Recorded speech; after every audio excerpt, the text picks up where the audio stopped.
Bonjour à tous et bonne année à tous ceux qui sont fidèles à nos programmes et à nos vidéos et à ceux-là qui nous rejoignent pour la première fois. Je vous salue. Et en cette nouvelle année, nous tenons à commencer l'année en nous donnant un enseignement puissant sur le Saint-Esprit. Nous allons commencer une toute nouvelle série sur le Saint-Esprit qui commence dès aujourd'hui. Il n'y a rien de plus important pour un chrétien que de véritablement connaître, comprendre la personne qu'est le Saint-Esprit et savoir comment marcher avec elle. La Bible déclare que l'amour de Dieu le Père, la grâce du Seigneur Jésus et la communion du Saint-Esprit reposent abondamment sur nous. Ça veut dire que nous, en tant que chrétiens, nous devons véritablement abonder dans la communion avec le Saint-Esprit. Et comment pouvons-nous communier avec quelqu'un que nous ne connaissons pas? Comment pouvons-nous fonctionner avec quelqu'un que nous ne comprenons pas? Donc, cette série d'enseignements va nous aider à davantage comprendre qui est le Saint-Esprit, comprendre ses caractéristiques, comprendre comment marcher, comment fonctionner avec lui. Donc, dès aujourd'hui, on commence avec la méditation d'aujourd'hui, le premier épisode. Et je vous laisse regarder et je sais que vous serez abondamment bénis. Bonjour bien-aimés et bienvenue à notre court moment d'exhortation de ce matin. Nous prions, nous prenons une minute pour cela. Notre Père et notre Dieu, tu es un Dieu miséricordieux, tu es bon, tu es tellement bon, tu es amour, Seigneur. Merci parce que tu nous as aimés bien avant la fondation du monde. Tu as pourvu pour notre salut et notre rachat. Et tu ne t'es pas arrêté là. Tu as encore pourvu à la façon dont toi tu allais marcher avec nous. À la façon dont toi tu seras avec nous à jamais. La façon dont toi tu allais demeurer en nous. Et au milieu de nous, en tout temps, en tout moment. Père, nous te disons merci. Merci Seigneur. Merci pour la présence du Saint-Esprit, lequel a établi sa demeure en nous, lui qui est Dieu. Béni sois-tu, cher Saint-Esprit. Béni sois-tu parce que ce matin, tu as choisi de nous enseigner encore. Parle-nous. Parle-nous, tes serviteurs écoutent. Parle-nous. Alléluia.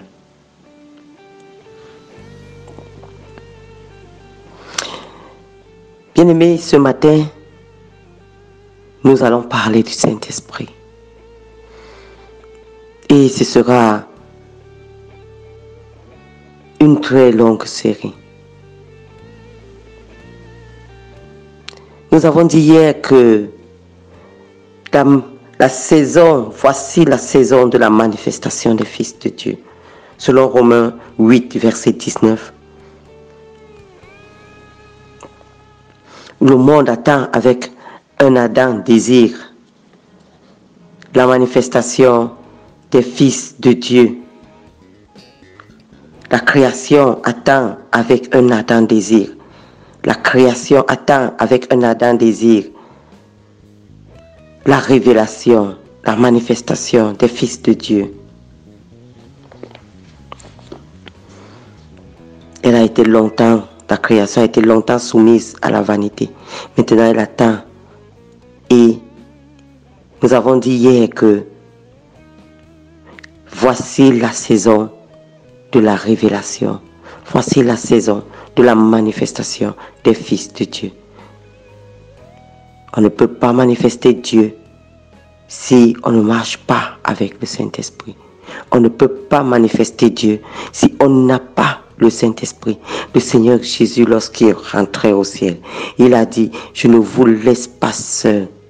Il a dit, je prierai le Père et il vous enverra l'Esprit de vérité qui vous conduira et qui vous enseignera toutes choses. Les chrétiens doivent absolument, nous allons prendre un passage à nous appuyer sur 2 Corinthiens 3. Et ce 2 Corinthiens 3, nous allons lire 2 Corinthiens 3 à partir du verset 7. Nous allons lire jusqu'au verset 18. Les chrétiens doivent absolument reconnaître l'importance de l'esprit dans le plan rédempteur de Dieu. Beaucoup de chrétiens n'ont aucune idée de la différence qui apparaît si le Saint-Esprit n'était pas dans ce monde. Sans l'Esprit, il n'y aurait pas de création. Je dis bien, sans l'Esprit, il n'y aurait pas de création.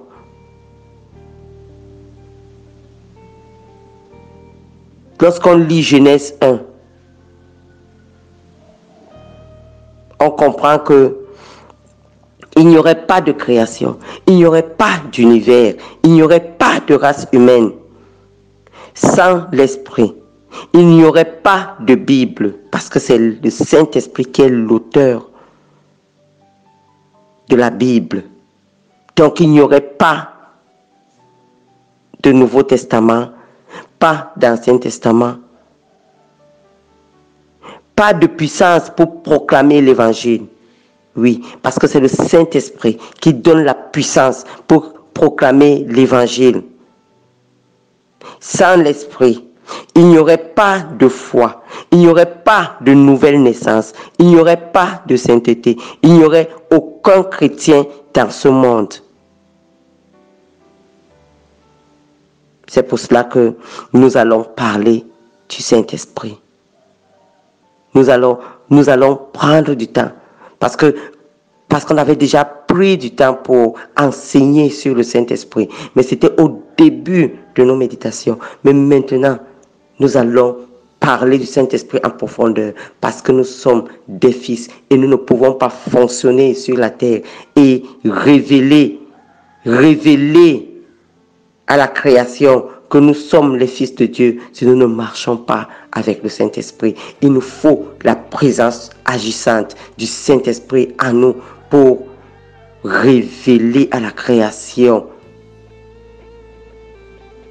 cette manifestation-là des fils de Dieu que nous sommes. Et voici la saison. Voici la saison. Notre père, l'apôtre Charles Dubois, a l'habitude de dire que nous sommes nés dans une belle saison. Parce que voici la saison où nous devons manifester Christ sur la terre. Alléluia. Mais on ne peut pas le faire sans le Saint-Esprit et sans la communion avec le Saint-Esprit. On ne peut pas le faire parce que c'est le Saint-Esprit qui nous manifeste au monde. Alléluia. Bien-aimé, la personne du Saint-Esprit, tout au long des Écritures, est révélée comme une personne avec une individualité propre. Le Saint-Esprit est une personne divine comme le Père et le Fils. C'est pourquoi nous ne devons pas penser que l'Esprit n'est qu'une simple influence ou une simple puissance. Non, le Saint-Esprit est plus que cela. Le Saint-Esprit est une personne divine comme le Père et le Fils. Dieu le Père, Dieu le Fils et Dieu le Saint-Esprit. Alléluia. Nous allons lire 2 Corinthiens 3, comme promis. La Bible nous dit dans 2 Corinthiens 3, je vais lire à partir du verset 7, la Bible nous dit « Or, si le ministère de la mort, gravé sur des lettres, gravé avec des lettres sur des pierres, je recommence. Or, si le ministère de la mort, gravé avec des lettres sur des pierres, a été glorieux, au point que les fils d'Israël ne pouvaient fixer les regards sur le visage de Moïse à cause de la gloire de son visage, bien que cette gloire fût passagère, combien le ministère de l'Esprit ne sera-t-il pas glorieux? combien le ministère de l'Esprit ne sera-t-il pas glorieux? Qu'est-ce que l'apôtre Paul appelle le ministère de l'Esprit? L'apôtre Paul appelle le ministère de l'Esprit le ministère de la nouvelle alliance, le ministère de l'Esprit.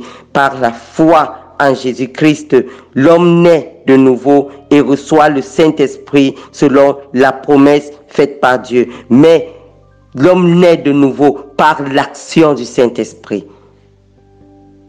Par l'action du Saint-Esprit. Et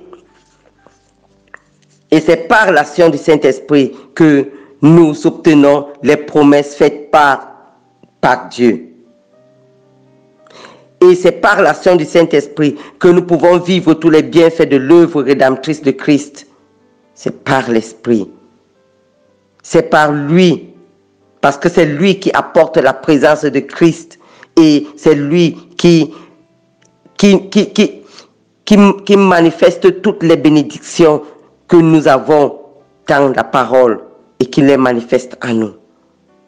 Alléluia. Et le ministère de la nouvelle alliance, c'est le ministère de l'Esprit. Le verset 9 dit, si le ministère de la condamnation, parce que c'était le ministère de la loi, le ministère de Moïse était le ministère de la loi, mais si ce ministère de la condamnation a été glorieux, beaucoup supérieur en gloire, et sous ce rapport, ce qui a été glorieux ne l'a point été à cause de cette gloire qui lui est supérieure. En effet, si ce qui était passager a été glorieux, ce qui est permanent est bien plus glorieux. La loi était passagère, la loi était pour nous enseigner et nous faire comprendre que la grâce était importante. Et si la loi était passagère, et si ce ministère de la loi a été glorieux au travers de Moïse, à plus forte raison, maintenant, le ministère de la nouvelle alliance, le ministère du Saint-Esprit, le ministère de la grâce, ne sera-t-il, celui qui est permanent, ne sera-t-il pas plus glorieux? Le verset 12 nous dit, ayant donc cette espérance, nous usons d'une grande liberté et nous ne faisons pas comme Moïse qui mettait un voile sur son visage pour que les fils d'Israël ne fixassent pas les regards sur la fin de ceux qui étaient passagers. Oui, mais nous usons d'une plus grande liberté. Pourquoi? Parce que le Saint-Esprit nous donne la liberté. Il nous apporte la liberté à ce qui nous convainc de pécher et il nous permet d'agir. Et nous agissons, nous ne sommes pas enfermés, nous sommes des fils et nous révélons la création. Et c'est à cela que nous sommes libres de servir le Seigneur, libres de représenter le Seigneur, libres de manifester le Seigneur, libres d'apporter la bénédiction, d'apporter la guérison, d'apporter la joie, d'apporter l'élévation. C'est nous qui apportons ces choses-là, libres d'apporter la lumière, parce que le Seigneur était la lumière à lui parmi les siens, mais les siens ne l'ont pas reconnu. Mais maintenant, les siens vont reconnaître parce que nous sommes cette lumière-là, et autant nombreux que nous sommes, nous manifestons cette lumière-là, parce que nous luisons. Le monde doit reconnaître que nous sommes de Christ. Nous sommes des fils, nous sommes matures. Alléluia. Nous ne sommes plus esclaves du péché, mais nous sommes esclaves de Christ, à ce que le Saint-Esprit nous amène dans une plus forte révélation de Christ. Et le Saint-Esprit nous amène à manifester Christ partout où nous sommes. Le Saint-Esprit nous amène à devenir identiques à Christ. Oui. Mais, verset 14, mais ils sont devenus durs d'entendement, car jusqu'à ce jour, le même voile demeure quand ils font la lecture de l'Ancien Testament, et ils ne se lèvent pas parce que c'est en Christ qu'il disparaît. L'Ancien Testament a disparu en Christ, c'est-à-dire que la loi a disparu en Christ, mais Christ est venu pour accomplir la loi. Alléluia.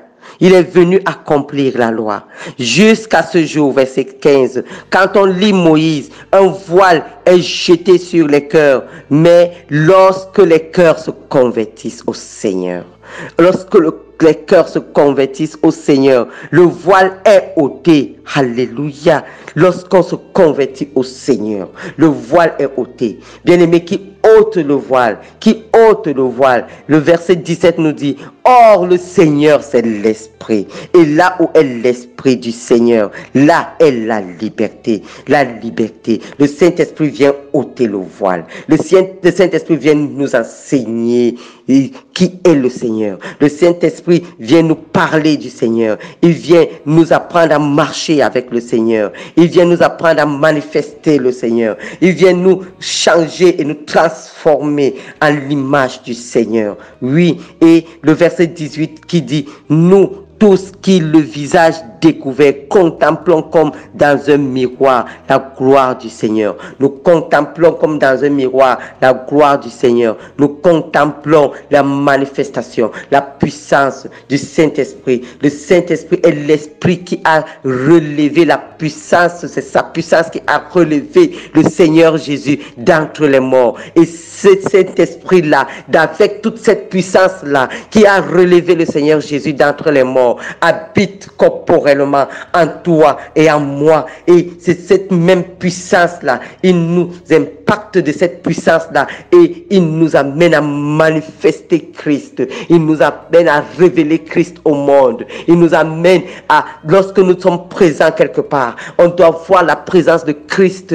Oui, on ne doit pas faire la différence. On doit lire le Nouveau Testament, lire les œuvres du Seigneur et nous voir agir et reconnaître que oui, réellement, l'enfant, le Fils de Dieu est ici. Christ est ici. Christ est ici parce que le Saint-Esprit est celui-là qui faisait faire ces miracles-là au Seigneur Jésus-Christ par sa puissance. Et le Saint-Esprit, avec la même puissance, habite en nous. Il a établi sa demeure en nous. Et lorsque nous contemplons comme dans un miroir la gloire du Seigneur, nous contemplons la manifestation de l'œuvre du Saint-Esprit, nous sommes transformés en la même image de gloire en gloire. Le Saint-Esprit nous fait contempler sa puissance au travers des œuvres que faisait le Saint-Esprit et nous sommes transformés.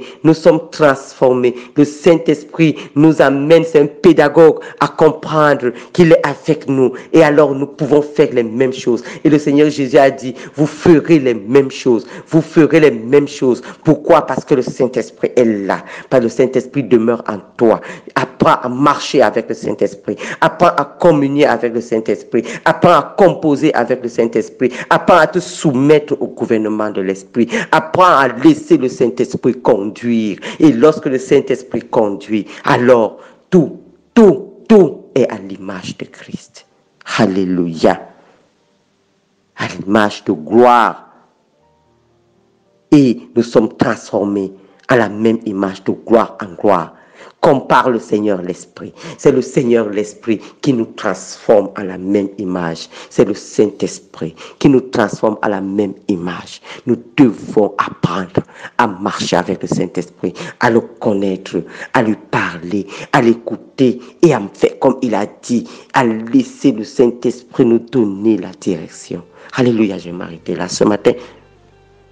Oh bien-aimé, j'espère que tu comprends quelque chose dans ce que j'ai dit. Bien-aimé, marche avec le Saint-Esprit. Voici la saison des fils. Voici la saison des fils. C'était Maman Suzanne ce matin. Shalom, shalom. Voilà, donc c'est tout pour la vidéo d'aujourd'hui. J'espère que tu as été béni, tu as été abondamment béni. J'aimerais que tu fasses avant de partir, quelque chose. C'est que si tu as aimé la vidéo, n'oublie pas de cliquer sur le bouton j'aime. N'oublie pas de t'abonner à la page YouTube si tu vois ça sur YouTube ou à la page Facebook si tu vois ça sur Facebook. Et toujours commente. que l'on sache comment tu es impacté, comment tu es touché par ces vidéos. Ça nous encourage, nous aussi, à pouvoir continuer à produire davantage de contenu, toujours pour bénir. Parce que notre objectif, c'est que chacun d'entre nous puisse parvenir à l'accomplissement parfait du dessein pour lequel Dieu l'a placé sur terre. Donc, passe une excellente journée et à la prochaine.